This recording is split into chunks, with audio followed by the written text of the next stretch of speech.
¿Qué ocurre cuando fallecemos? ¿Existe un momento en el que todo simplemente se vuelve negro? ¿Cuándo nuestra conciencia, nuestros recuerdos, nuestro sentido del yo simplemente dejan de existir? ¿O es la muerte algo completamente distinto? ¿Una puerta? ¿Una transición? ¿Una liberación del cuerpo físico hacia algo que aún no comprendemos? Durante miles de años, la humanidad se ha hecho esta pregunta. Y durante miles de años, la ciencia nos ha dicho que no hay pruebas de que haya vida después de la muerte. Que la conciencia no es más que actividad cerebral.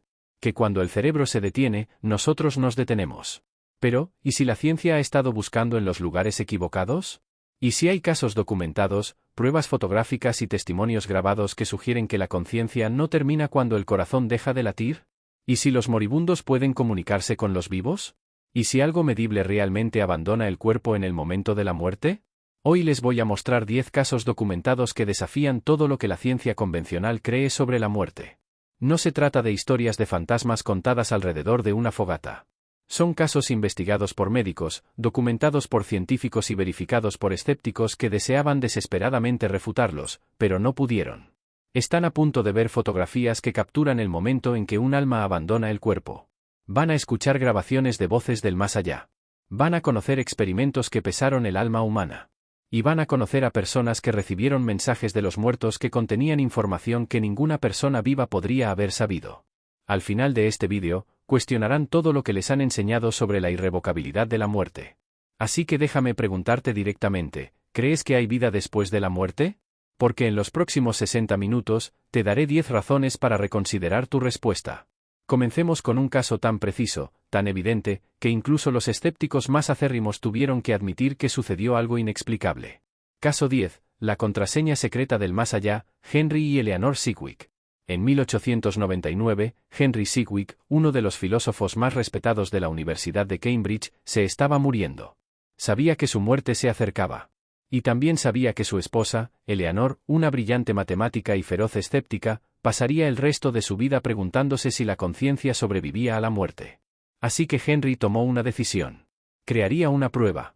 Antes de morir, Henry y Eleanor acordaron una contraseña secreta. Una frase única que solo ellos conocerían. El acuerdo era sencillo: si la conciencia de Henry sobrevivía a la muerte, si había alguna forma de que él se comunicara desde el más allá, le enviaría a Eleanor esta contraseña. Eleanor era escéptica. No creía en los espíritus, ni en las sesiones de espiritismo, ni en ninguna de las afirmaciones sobrenaturales que eran populares en la Inglaterra victoriana. Pero amaba a su marido. Y aceptó el experimento. Henry Sidgwick murió en 1900. Durante semanas, Eleanor estuvo de luto. No asistió a sesiones de espiritismo. No buscó mediums. Simplemente lloró la muerte de su marido en privado, sin esperar nada, sin creer en nada más allá de la irrevocabilidad de la muerte. Pero entonces ocurrió algo que no podía explicar. Una medium llamada señora Piper, que vivía a cientos de kilómetros de distancia y nunca había conocido a los Sidgwick, comenzó a recibir mensajes durante un trance. Mensajes que afirmaban ser de Henry. La medium se puso en contacto con Eleanor y le dijo que tenía algo importante que compartir. Eleanor, aún escéptica pero curiosa, accedió a reunirse con la señora Piper. Y durante esa reunión, la medium le transmitió un mensaje. Una frase concreta. Una combinación inusual de palabras que no tenía un significado obvio. Era la contraseña. La contraseña exacta que Henry y Eleanor habían acordado en privado antes de su muerte. Eleanor Sidgwick se quedó atónita. No le había contado a nadie la contraseña. Henry tampoco se la había contado a nadie. No había ningún registro escrito de ella. Era imposible que alguien la hubiera descubierto. Sin embargo, ahí estaba una mujer a la que nunca había conocido, pronunciando la frase exacta que solo ella y su difunto marido conocían. La Sociedad para la Investigación Psíquica investigó este caso exhaustivamente. Entrevistaron a la señora Piper, buscaron pruebas de fraude, buscaron cualquier forma posible en que la medium pudiera haber obtenido esta información. No encontraron nada. No había ninguna conexión entre la señora Piper y los Sidgwick. No había ninguna filtración de información. No había ninguna explicación. Eleanor Sidgwick, que había pasado su vida siendo escéptica, se vio obligada a reconsiderar todo lo que creía. Escribió en su diario: recibí la prueba de que la conciencia sobrevive. Mi marido cumplió su promesa. Ahora bien, los escépticos argumentarán que podría tratarse de una coincidencia. Que tal vez la señora Piper acertó por casualidad. Pero la contraseña no era una frase común. No era algo con lo que se pudiera tropezar accidentalmente. Era una combinación única de palabras elegidas específicamente porque sería imposible adivinarla. Entonces, ¿cómo es que una medium que nunca conoció a Henry Sidgwick le reveló a su viuda su contraseña secreta exacta? ¿Cómo sabía ella algo que nadie más que Eleanor sabía? Era posible que la conciencia de Henry, su determinación de demostrar la supervivencia después de la muerte, hubiera cruzado de alguna manera la barrera entre la vida y la muerte para cumplir su promesa a su esposa. Caso 9. Fotografiando el alma, Dr. Konstantin Korotkov. De los mensajes más allá de la tumba, pasamos a algo aún más extraordinario, pruebas fotográficas reales del alma abandonando el cuerpo. El Dr. Konstantin Korotkov es un biofísico ruso y profesor de la Universidad Estatal de San Petersburgo. Durante décadas, ha estado investigando un fenómeno que la mayoría de los científicos se niegan a reconocer, la posibilidad de que la conciencia humana sea un campo de energía que existe independientemente del cuerpo físico. A principios de la década de 2000, el Dr. Korotkov desarrolló una tecnología llamada visualización de descarga de gas, o GDV. Esta tecnología, basada en los principios de la fotografía Kirlian, captura el campo electromagnético que rodea a los organismos vivos. Pero el Dr. Korotkov quería probar algo que nunca se había probado antes. Quería fotografiar lo que le sucede a este campo de energía en el momento exacto de la muerte. En colaboración con un centro de cuidados paliativos, el Dr. Korotkov obtuvo permiso para fotografiar a los pacientes durante sus últimas horas. Con su cámara GDV, documentó el campo energético que rodeaba a los pacientes moribundos, capturando imágenes en los minutos y segundos previos, durante y posteriores a la muerte. Lo que descubrió fue extraordinario. En el momento de la muerte, el campo energético comenzó a cambiar. No desapareció simplemente. Se retiró del cuerpo en una secuencia específica. Primero, la energía abandonó la zona de la cabeza y el pecho. Luego se retiró del abdomen. Finalmente, se concentró en el ombligo antes de abandonar completamente el cuerpo. Todo el proceso duraba entre varios minutos y varias horas, dependiendo de la persona. Pero esto es lo que sorprendió a los investigadores. En algunos casos, el campo energético no se dispersaba inmediatamente después de abandonar el cuerpo. Permanecía allí. Flotaba cerca del cadáver durante horas, a veces incluso días, como si la conciencia se resistiera a marcharse, como si se estuviera despidiendo. El Dr. Korotkov documentó este fenómeno en múltiples pacientes. El patrón era consistente. La energía se retiraba por etapas, siempre siguiendo la misma secuencia, concentrándose siempre en puntos específicos antes de partir. Publicó sus hallazgos en revistas revisadas por pares. Presentó sus fotografías en conferencias científicas. Y aunque la ciencia convencional descartó su trabajo como pseudociencia, nadie pudo explicar lo que captaban sus cámaras. Los escépticos argumentaron que lo que fotografiaba era simplemente la descomposición de la electricidad biológica del cuerpo. Que, al dejar de funcionar, los órganos liberan energía electromagnética. Es un argumento válido. Pero no explica por qué el campo de energía mantiene la coherencia después de abandonar el cuerpo. No explica por qué permanece. No explica el patrón específico y consistente en diferentes individuos. Las fotografías del Dr. Korotkov muestran algo que abandona el cuerpo. Algo que tiene estructura, que tiene organización, que no se disipa aleatoriamente en el entorno. ¿Es posible que el Dr. Korotkov haya fotografiado el alma humana? ¿Que haya capturado pruebas visuales de la conciencia abandonando el cuerpo físico? ¿O hay una explicación biológica que simplemente aún no hemos descubierto? Sea cual sea la verdad, sus fotografías nos obligan a enfrentarnos a una posibilidad inquietante: la muerte podría no ser instantánea. La conciencia podría no apagarse simplemente cuando el corazón se detiene. Podría haber un periodo de transición, un momento entre la vida y la muerte en el que existimos en ambos estados simultáneamente. Caso 8. El fantasma en la silla, la fotografía de Lord Convermere. Ahora examinemos una de las fotografías paranormales más famosas que se han tomado jamás. Una fotografía que ha sido analizada por expertos durante más de un siglo y que nunca ha sido desacreditada. En diciembre de 1891, Lord Convermere, un comandante de caballería británico y noble, murió en un trágico accidente. Fue atropellado por un carruaje tirado por caballos y murió. Su cuerpo fue trasladado para prepararlo para el entierro, y su funeral se programó para el 4 de diciembre. Ese mismo día, a la hora exacta de su funeral, una fotógrafa llamada Sibylle Corbett se encontraba en la abadía de Convermere, la finca del Lord. Toda la familia se había marchado para asistir al funeral. La casa estaba vacía. Completamente vacía. Sibylle estaba llevando a cabo un experimento. La fotografía era todavía relativamente nueva a finales del siglo XIX, y se necesitaban largos tiempos de exposición para capturar imágenes. Instaló su cámara en la biblioteca, abrió el obturador y dejó que la cámara grabara durante una hora completa. Cuando reveló la fotografía, vio algo que le heló la sangre. Sentada en la silla favorita de Lord Combermere había una figura. Una figura translúcida y fantasmal que parecía llevar un traje formal.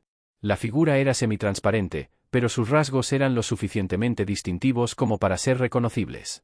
Se parecía exactamente a Lord Combermere. Pero eso era imposible. Lord Combermere estaba siendo enterrado en ese mismo momento, a kilómetros de distancia de la abadía. Se confirmó que la casa estaba vacía. No había nadie en la biblioteca. Nadie se sentó en esa silla durante la hora que duró la exposición. Sin embargo, allí estaba, capturado en la película. La fotografía fue examinada por expertos. No se encontró doble exposición. No había pruebas de manipulación. El negativo de placa de vidrio era original y no había sido manipulado. En 1891, no existía la tecnología para falsificar una imagen así. Los escépticos han intentado explicarlo. Sugieren que tal vez un sirviente entró brevemente en la biblioteca y se sentó en la silla. Pero la figura de la fotografía lleva claramente un traje formal, no ropa de sirviente. Y todos los habitantes de la finca estaban en el funeral. Otros sugieren que se trata de un juego de luces y sombras.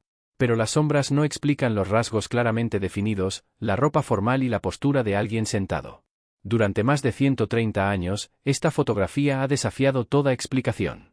Cuelga en archivos, ha sido estudiada por investigadores, analizada por expertos en fotografía y nadie ha podido demostrar que sea un engaño. Entonces, ¿qué capturó la cámara de Seabey Corbett? ¿Fue un truco de la fotografía victoriana? ¿Una coincidencia de la luz que se asemejaba a Lord Combermere sentado en su sillón favorito? ¿O su cámara capturó algo que el ojo humano no puede ver? Registró la energía, la conciencia, el espíritu de Lord Combermere regresando a su hogar por última vez, sentado en su sillón mientras su cuerpo era enterrado a kilómetros de distancia? Las cámaras antiguas con tiempos de exposición largos captaban una realidad diferente a la que vemos con nuestros ojos. Quizás, solo quizás, captaban momentos en los que la barrera entre la vida y la muerte era lo suficientemente delgada como para fotografiarla. Caso 7. La llamada telefónica de la muerte, el paciente de Mary Jo Rapini. Pasemos de la fotografía victoriana a la tecnología moderna. Porque si la conciencia puede sobrevivir a la muerte, si hay algo más allá del cuerpo físico, entonces quizás pueda interactuar con nuestro mundo de formas que apenas estamos empezando a comprender. Mary Jo Rapini es una psicoterapeuta y profesional médica que ha trabajado con cientos de pacientes que se enfrentan a enfermedades que ponen en peligro su vida. Ha visto a personas luchar por sobrevivir y ha visto a personas aceptar la muerte. Pero nunca había visto nada como lo que le sucedió a uno de sus pacientes a principios de la década de 2000. El paciente, cuyo nombre protegió por motivos de privacidad, se sometió a una cirugía cardíaca de urgencia. La operación era de alto riesgo. Había muchas posibilidades de que no sobreviviera. Su esposa estaba sentada en la sala de espera, ansiosa, aterrorizada, rezando para que su marido saliera adelante. Llevaba su teléfono consigo, pero lo había silenciado durante la cirugía. Era la política del hospital. A las 2 horas de la operación, algo salió mal. El corazón del paciente se detuvo. Sufrió un paro cardíaco. El equipo quirúrgico luchó por reanimarlo, aplicándole descargas eléctricas, realizando reanimación cardiopulmonar, haciendo todo lo posible. Estuvo clínicamente muerto durante 4 minutos. En ese preciso momento, en la sala de espera, sonó el teléfono de la esposa. Miró la pantalla y se le paró el corazón. La llamada provenía del teléfono de su marido. Pero eso era imposible. Su teléfono estaba apagado. Estaba guardado bajo llave en un cajón seguro junto con sus otras pertenencias. La seguridad del hospital lo confirmó más tarde. Ella respondió a la llamada. Y escuchó una palabra, susurrada tan débilmente que apenas pudo distinguirla: amor. Luego, la línea se cortó. La esposa corrió a buscar a alguien para contarle lo que había sucedido. Pero antes de que pudiera explicarlo, un médico salió para decirle que el corazón de su esposo se había detenido, pero que habían logrado reanimarlo. Estaba estable, pero aún inconsciente. La seguridad del hospital revisó las pertenencias del marido. Su teléfono estaba exactamente donde debía estar. Apagado. Guardado en un cajón al que solo el personal tenía acceso. No había llamadas salientes en el registro del teléfono. No había constancia de la llamada que recibió la esposa. Pero su teléfono mostraba la llamada entrante. La marca de tiempo coincidía con el minuto exacto en que su marido sufrió un paro cardíaco. Cuando el marido despertó días después, Mary Jo Rapini le entrevistó sobre su experiencia. Dijo que recordaba haber muerto. Recordaba flotar sobre la mesa de operaciones, viendo a los médicos trabajar en su cuerpo. Y recordaba pensar en su esposa, querer decirle que la quería, querer comunicarse con ella de alguna manera. Dijo, tuve un sueño. Estaba hablando con mi esposa.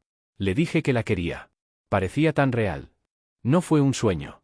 De alguna manera, en esos 4 minutos en los que su corazón no latía, en los que su cerebro no recibía oxígeno, en los que, según todas las definiciones médicas, estaba muerto, su conciencia se extendió y realizó una llamada telefónica. Un teléfono que estaba apagado. Un teléfono que estaba guardado bajo llave.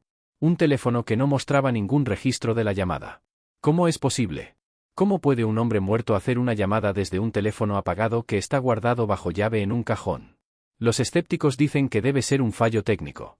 Un error técnico. El teléfono de la esposa funcionó mal y mostró información falsa. Pero eso no explica por qué ocurrió en el momento exacto del paro cardíaco. No explica la voz que ella oyó. No explica la marca de tiempo. Es posible que la conciencia, cuando se libera del cuerpo físico, pueda interactuar con la tecnología de formas que no comprendemos. ¿Que la energía electromagnética de un cerebro moribundo pueda manipular de alguna manera los dispositivos eléctricos? ¿O hay algo más? Algo que sugiera que el amor, la conexión emocional entre dos personas, puede trascender incluso la muerte? Antes de continuar, necesito que hagas una pausa por un momento. Hasta ahora hemos cubierto 4 casos. Contraseñas secretas entregadas desde el más allá. Fotografías de energía saliendo del cuerpo. Imágenes fantasmales capturadas por la cámara. Llamadas telefónicas de los muertos. ¿Estás empezando a cuestionarte lo que es posible? ¿Estos casos te hacen preguntarte si hay más en la realidad de lo que podemos ver y tocar? Comenta a continuación con un simple sí o no. ¿Crees que la conciencia sobrevive a la muerte? Y si estos casos te parecen tan alucinantes como a mí, asegúrate de suscribirte, porque tenemos 6 casos documentados más que son aún más difíciles de explicar. Caso 6. Cuando los moribundos ven a los muertos, la investigación del Dr. Christopher Kerr. Pasemos de la tecnología a algo más íntimo, más universal. Algo que ocurre todos los días en hospitales y hospicios de todo el mundo, pero que la ciencia médica ha ignorado en gran medida hasta hace poco. El Dr. Christopher Kerr es médico de cuidados paliativos e investigador en Hospice and Palliative Care Buffalo. Durante más de 2 décadas, ha documentado un fenómeno que se produce en los últimos días y horas de vida. Un fenómeno tan común y tan consistente en diferentes pacientes que ya no puede descartarse como alucinación o efecto secundario de la medicación. Los moribundos ven a los muertos. El Dr. Kerr ha documentado más de 1.400 casos de pacientes que, en sus últimos días, relataron experiencias vívidas de seres queridos fallecidos que los visitaban. No se trata de sensaciones vagas o ilusiones. Son interacciones detalladas y significativas que los moribundos describen con absoluta claridad. Ven a sus padres, a sus cónyuges, a sus hijos que fallecieron antes que ellos. Mantienen conversaciones. Reciben consuelo. Y lo extraordinario es que estas experiencias son más reales para ellos que la habitación del hospital que los rodea. El Dr. Kerr documentó el caso de un veterano de la Segunda Guerra Mundial que, días antes de su muerte, se mostró agitado y angustiado. Dijo que podía ver a sus compañeros caídos en la guerra. Hombres a los que había visto morir 70 años antes. Insistía en que estaban en su habitación. Le estaban esperando. Las enfermeras pensaron que se trataba de demencia. Pero el veterano describió a estos hombres con todo detalle. Los nombró.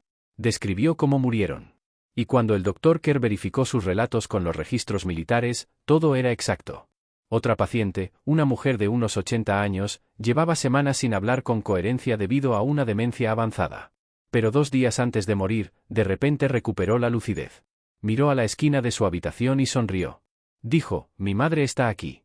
Dice que es la hora. Su madre había fallecido 40 años antes. La mujer habló con su madre durante casi 1 hora, manteniendo una conversación que las enfermeras no podían oír, pero que veían claramente. Estaba animada, feliz, en paz. 2 días después, murió tranquilamente mientras dormía. El Dr. Kerr destaca algo crucial: estas experiencias se producen tanto en pacientes religiosos como no religiosos. En ateos y creyentes. En personas de todos los orígenes culturales. El fenómeno es universal. Y esto es lo más significativo: los pacientes que tienen estas experiencias pierden el miedo a la muerte. Se tranquilizan. Se sienten en paz. Dejan de luchar. Aceptan lo que se avecina. El Dr. Kerr publicó su investigación en revistas médicas. Ha dado charlas TED. Ha escrito libros que documentan estos casos. Y sus hallazgos sugieren algo profundo: morir no es un evento médico, es una transición. Y esa transición implica que la conciencia pasa de un estado a otro. Los escépticos argumentan que se trata de alucinaciones causadas por cerebros moribundos, que la privación de oxígeno crea visiones falsas. Pero eso no explica por qué las visiones son tan consistentes. Porque los pacientes siempre ven a sus seres queridos fallecidos, nunca a personas vivas. Porque las experiencias proporcionan un consuelo tan profundo. No explica por qué una mujer con demencia severa que no había hablado en semanas de repente se vuelve lo suficientemente lúcida como para tener una conversación detallada con su madre fallecida. El Dr. Kerr cree que estas experiencias son reales. Que los moribundos ven algo que nosotros no podemos ver. Que la frontera entre la vida y la muerte se vuelve permeable en esos últimos días, permitiendo que la conciencia exista simultáneamente en ambos mundos. Es posible que, cuando nos acercamos a la muerte, comencemos a percibir una realidad a la que las personas vivas no pueden acceder. ¿Que nuestros seres queridos fallecidos realmente vienen a guiarnos a través de esa transición final?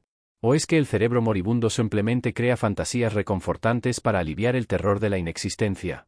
Sea cual sea la explicación, una cosa es segura, los moribundos ven algo. Algo consistente. Algo significativo. Algo que transforma su miedo en paz. Caso 5. El alma se va antes de que muera el cuerpo. Basándonos en la investigación del Dr. Kerr, ahora examinamos algo que los trabajadores de los hospicios han observado durante generaciones, pero que la ciencia solo ha comenzado a documentar recientemente. El momento en que el alma parece abandonar el cuerpo antes de que se produzca la muerte física. Las enfermeras de los hospicios hablan de ello en conversaciones tranquilas. Todas lo han visto. El cambio que se produce horas o, a veces, días antes de la muerte. Los ojos del paciente se vuelven distantes. Su mirada se vuelve introspectiva. Parecen estar mirando algo más allá de la habitación, más allá de este mundo. Los profesionales médicos lo llaman la mirada. Pero quienes lo han presenciado cientos de veces saben que es más que un simple cambio físico. Es como si la persona que conocías ya se hubiera ido, aunque su corazón siga latiendo. El Dr. Samparnia, director de investigación en cuidados intensivos y reanimación de la Facultad de Medicina Langone de la Universidad de Nueva York, ha estudiado este fenómeno. Lo describe como el inicio de la separación de la conciencia del cuerpo físico. La persona moribunda sigue viva biológicamente, pero su conciencia, su yo esencial, ya está en transición. Los familiares relatan experiencias inquietantes durante esta fase. Se sientan junto a su ser querido moribundo y dicen, esa ya no es mi madre. Ella ya no está ahí. Es como si ya se hubiera ido. Y tal vez así sea. Una enfermera describió a una paciente en sus últimas horas de vida. El cuerpo de la mujer se estaba apagando. Le costaba respirar. Pero, de repente, abrió los ojos, miró más allá de todos los que estaban en la habitación y esbozó la sonrisa más tranquila que nadie había visto jamás. Dijo una sola palabra, precioso. Luego cerró los ojos y nunca volvió a hablar. Su corazón siguió latiendo durante otras 6 horas antes de detenerse definitivamente. Pero la enfermera insistió, murió en ese momento.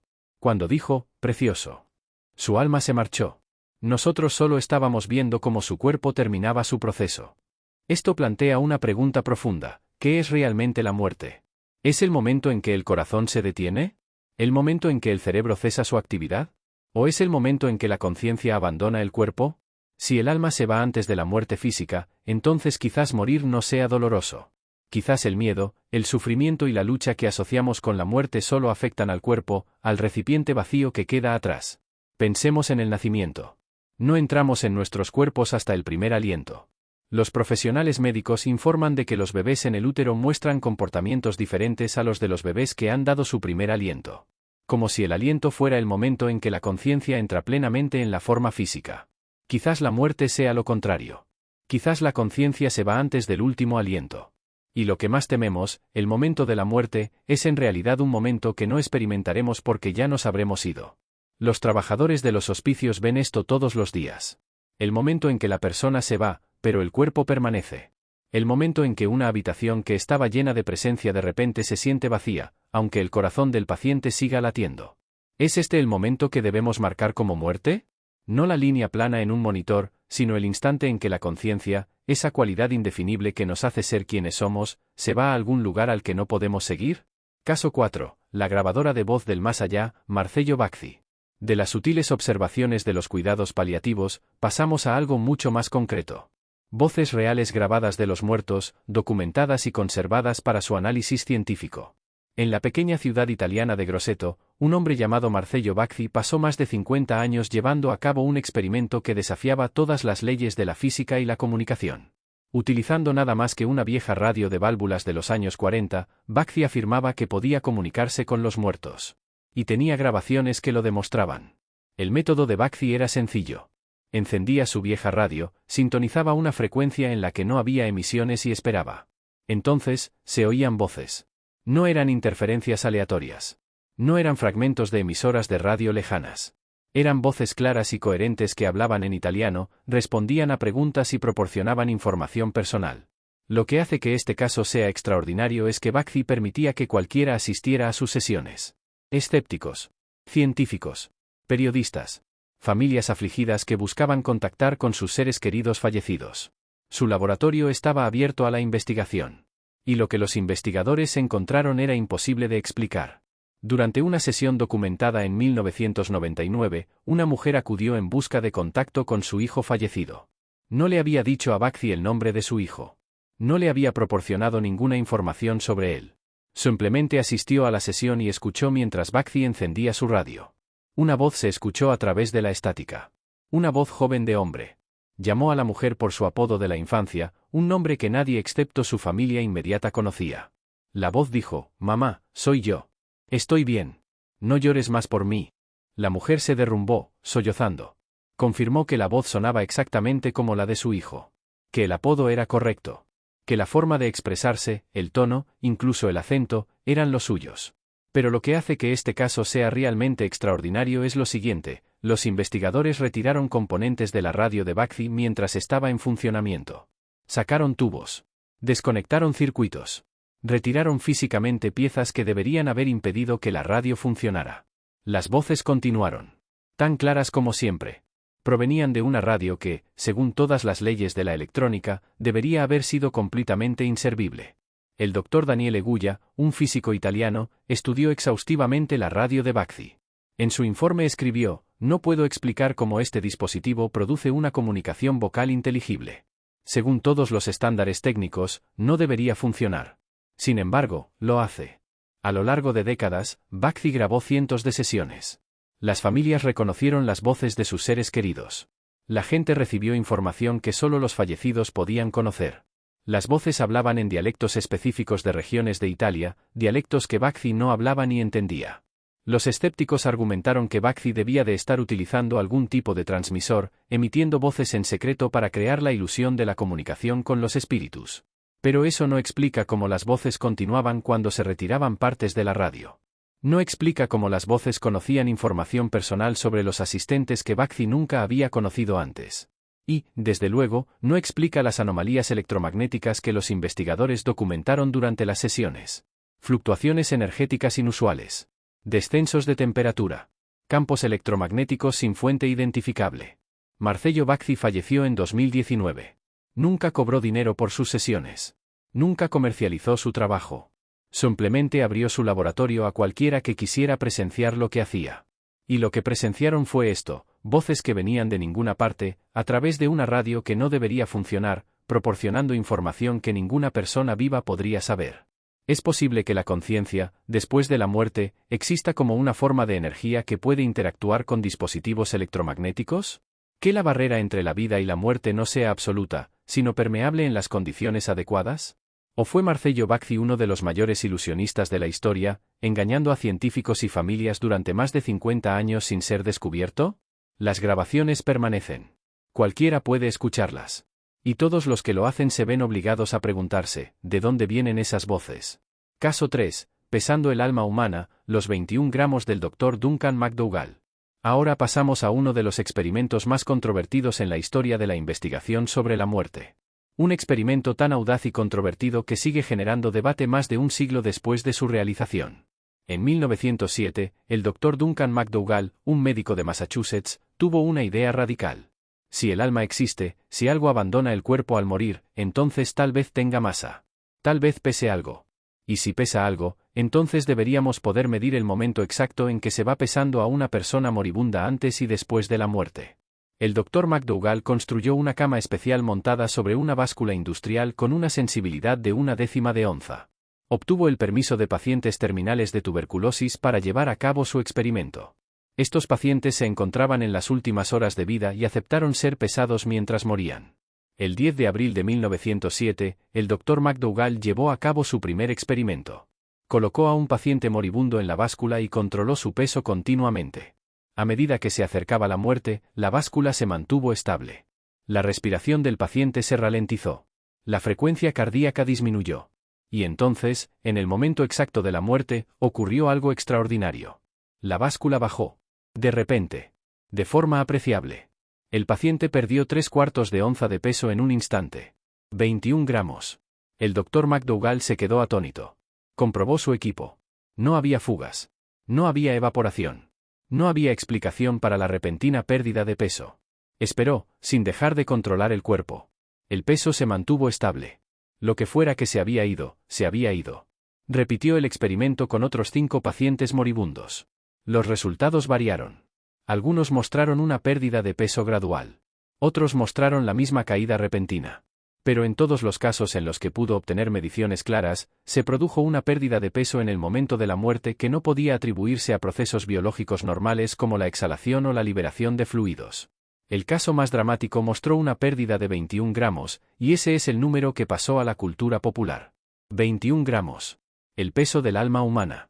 El Dr. McDougall publicó sus hallazgos en la revista de la Sociedad Americana para la Investigación Psíquica. Inmediatamente fue atacado por la comunidad científica. Los críticos dijeron que su balanza no era lo suficientemente precisa, que no tenía en cuenta el aire que escapaba de los pulmones, que el tamaño de la muestra era demasiado pequeño.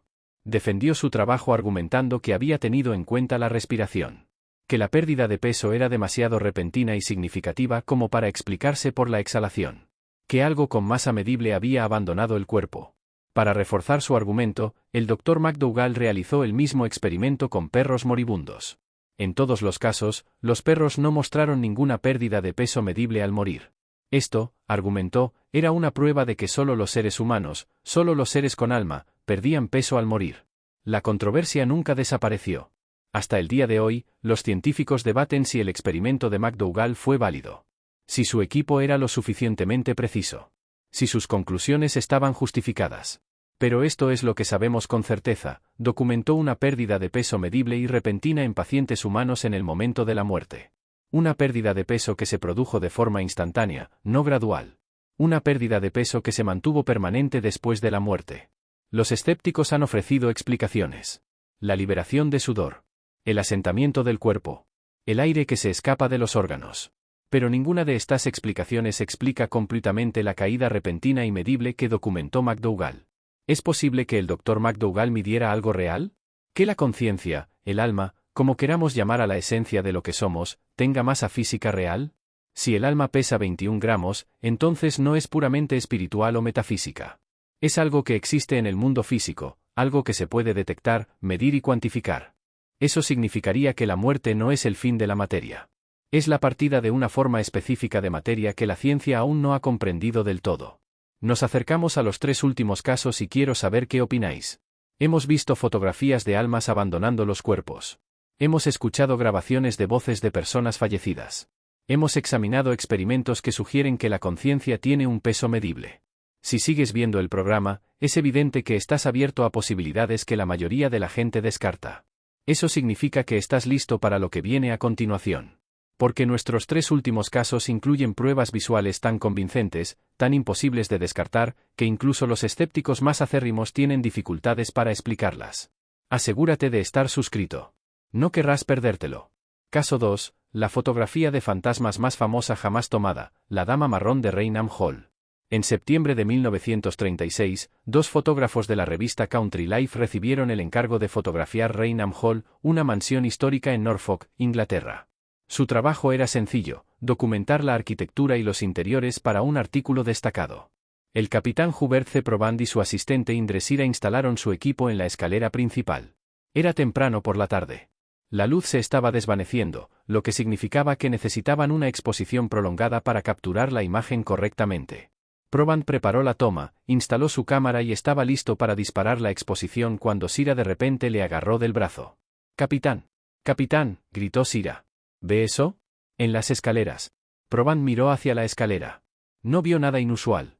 Solo unas escaleras vacías en la penumbra. «Hay una figura», insistió Sira. «Una mujer. Haga la foto. Hágala ahora». Proband pensó que su asistente había perdido la cabeza.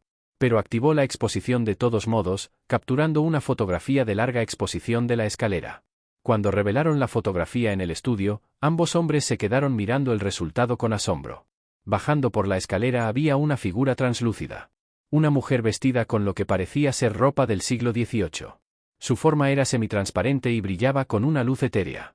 Se podía ver a través de ella las escaleras que había detrás, pero sus rasgos, su vestido y sus movimientos al bajar las escaleras eran claramente visibles. No era un truco de la luz. No era una sombra. Era una figura que Sira había visto con sus propios ojos y que la cámara había capturado en la película. La fotografía se conoció como La Dama Marrón de Raynham Hall y se considera una de las fotografías de fantasmas más famosas jamás tomadas.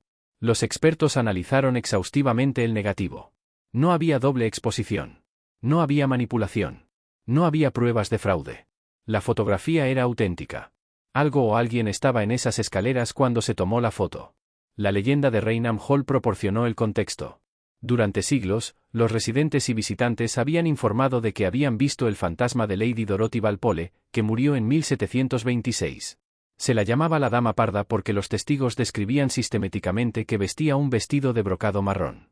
La vida de Dorothy Walpole fue trágica. Su marido la encerró durante años en Raynham Hall y murió en circunstancias misteriosas. Algunos dicen que fue asesinada. Otros dicen que murió de pena. Pero durante 300 años, la gente ha informado haber visto su fantasma caminando por los pasillos y bajando esa escalera. La fotografía de 1936 proporcionó pruebas visuales de algo que se había informado durante generaciones. Pero esto es lo que hace que este caso sea realmente significativo. Las cámaras antiguas con tiempos de exposición largos capturan la realidad de forma diferente a las cámaras modernas. Registran minutos de tiempo en una sola imagen. Capturan la luz de formas que el ojo humano no puede percibir.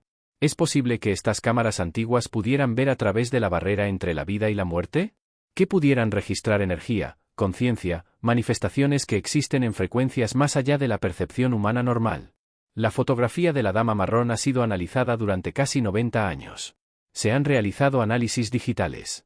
Expertos en fotografía, física e investigación paranormal han examinado todos los aspectos de la imagen. Nadie ha podido demostrar que sea falsa. Y nadie ha podido explicar lo que se capturó en esa escalera. Así que nos queda una pregunta sin respuesta: ¿capturaron esos fotógrafos un fantasma real? Su cámara registró la conciencia de una mujer que murió hace 300 años, pero cuya presencia aún perdura en el lugar donde sufrió. Caso 1. Señales de los muertos, las llamadas de radio fantasma del Titanic. Hemos llegado al último caso, y lo he dejado para el final porque combina varios elementos que hemos discutido: tecnología, fenómenos electromagnéticos y pruebas de que la conciencia podría persistir en lugares donde ocurrieron tragedias. Todo el mundo conoce la historia del Titanic. El 15 de abril de 1912, el barco supuestamente insumergible chocó contra un iceberg y se hundió en el Atlántico Norte, causando la muerte de más de 1.500 personas. Los operadores de radio a bordo, Jack Phillips y Harold Bride, enviaron desesperadas llamadas de socorro utilizando el indicativo del barco, MGY. El Titanic se hundió. Jack Phillips murió en su puesto. Y el equipo de radio se hundió con el barco, quedando en el fondo del océano a 2,5 millas por debajo de la superficie. Pero las señales no cesaron. En los días, semanas e incluso meses posteriores al desastre, operadores de radio de todo el mundo informaron de que habían recibido llamadas de socorro utilizando el indicativo MGY. El indicativo del Titanic. Barcos y estaciones costeras captaron transmisiones débiles y fragmentadas. Señales SOS. Llamadas de auxilio. Al principio, las autoridades pensaron que los barcos supervivientes estaban captando ecos o anomalías atmosféricas. Pero las señales continuaron. Los meses se convirtieron en años. Y los operadores de radio seguían informando de lo mismo, recibían transmisiones de MGY. De un barco que yacía hecho pedazos en el fondo del océano. El caso más documentado ocurrió en abril de 1913, exactamente un año después del hundimiento. Varios operadores a través del Atlántico informaron simultáneamente de que habían recibido una fuerte señal de SOS utilizando el indicativo MGY. La señal duró varios minutos antes de desvanecerse. No había explicación técnica. No existía ningún equipo de radio que pudiera transmitir desde el fondo del océano. El sistema inalámbrico del Titanic funcionaba con los generadores del barco. Sin energía, sin mantenimiento, sumergido a 2,5 millas de profundidad durante un año, era absolutamente imposible que ese equipo funcionara. Sin embargo, los operadores estaban recibiendo algo. Algo que se identificaba como MGY. Algo que enviaba señales de socorro.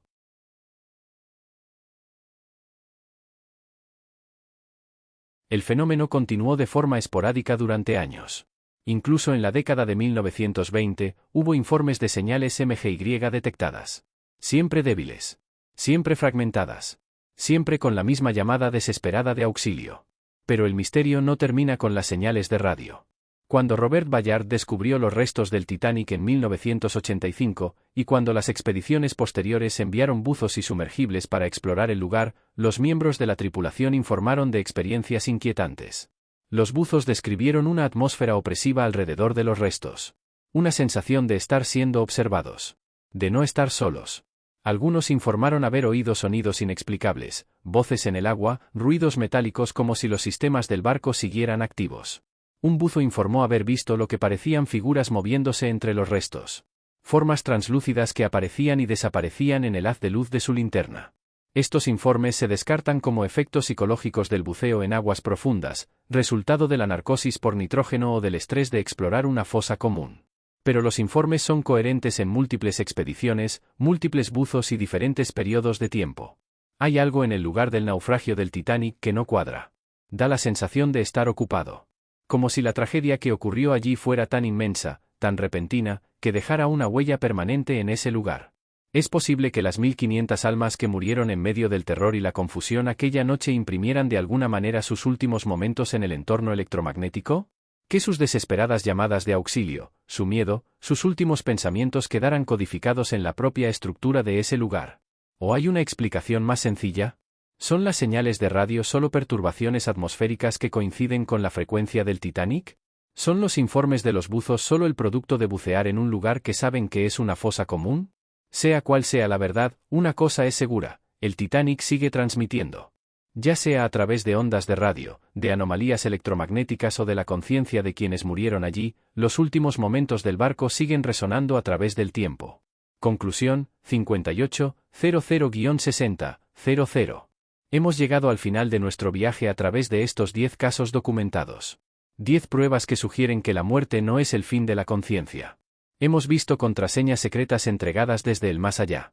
Hemos examinado fotografías de energía que abandona el cuerpo en el momento de la muerte. Hemos escuchado grabaciones de voces que no deberían existir. Hemos revisado experimentos que midieron el peso del alma que se marcha. Hemos aprendido que los moribundos ven a los muertos. Que la conciencia parece abandonar el cuerpo antes de la muerte física. Que las cámaras antiguas capturan imágenes invisibles para el ojo humano. Que los equipos de radio pueden recibir transmisiones de fuentes que ya no existen. Los escépticos dirán que todo tiene una explicación. Coincidencia. Fraude. Malinterpretación. Ilusiones de personas que no pueden aceptar la irrevocabilidad de la muerte. Y tal vez algunos de estos casos puedan explicarse. Quizás haya explicaciones racionales que simplemente aún no hemos descubierto. Pero, ¿pueden explicarse todos? Podemos descartar todas las fotografías, todas las grabaciones, todas las mediciones científicas, todos los testimonios de miles de testigos a lo largo de los siglos como meras ilusiones. El Dr. Samparnia, que ha dedicado décadas a investigar la conciencia y la muerte, dijo, las pruebas sugieren que la conciencia continúa después de la muerte del cuerpo. No sabemos a dónde va. No sabemos cuánto tiempo persiste. Pero los datos indican que no deja de existir simplemente cuando el cerebro deja de funcionar. Piensa en lo que eso significa para tu propia vida. Para tu propia muerte. Para las personas que has perdido. Significa que quizás la esencia de quienes somos, la conciencia que nos hace individuos, no depende enteramente del cerebro físico. Que quizás somos más que simples máquinas biológicas que se detienen cuando se agota la energía. Significa que las personas que amamos y que han fallecido podrían no haberse ido. No del todo. No para siempre.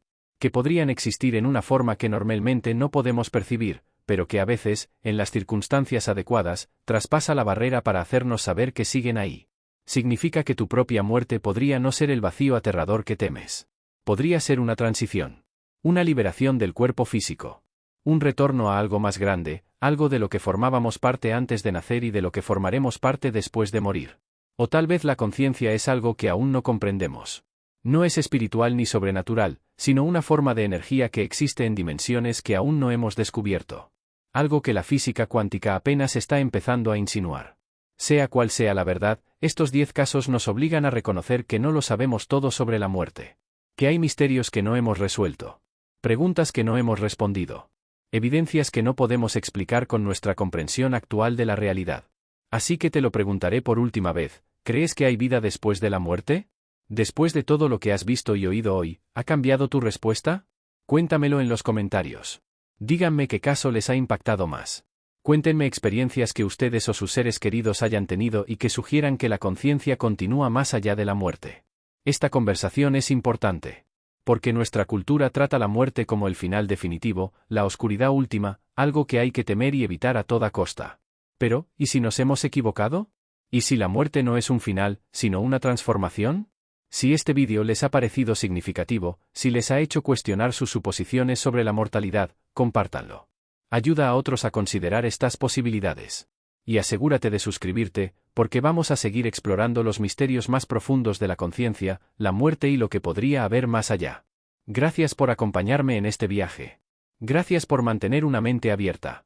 Y recuerda, la verdad sobre la muerte podría ser más hermosa, más esperanzadora, más extraordinaria que cualquier cosa que nos hayan hecho creer. Nos vemos en el próximo vídeo.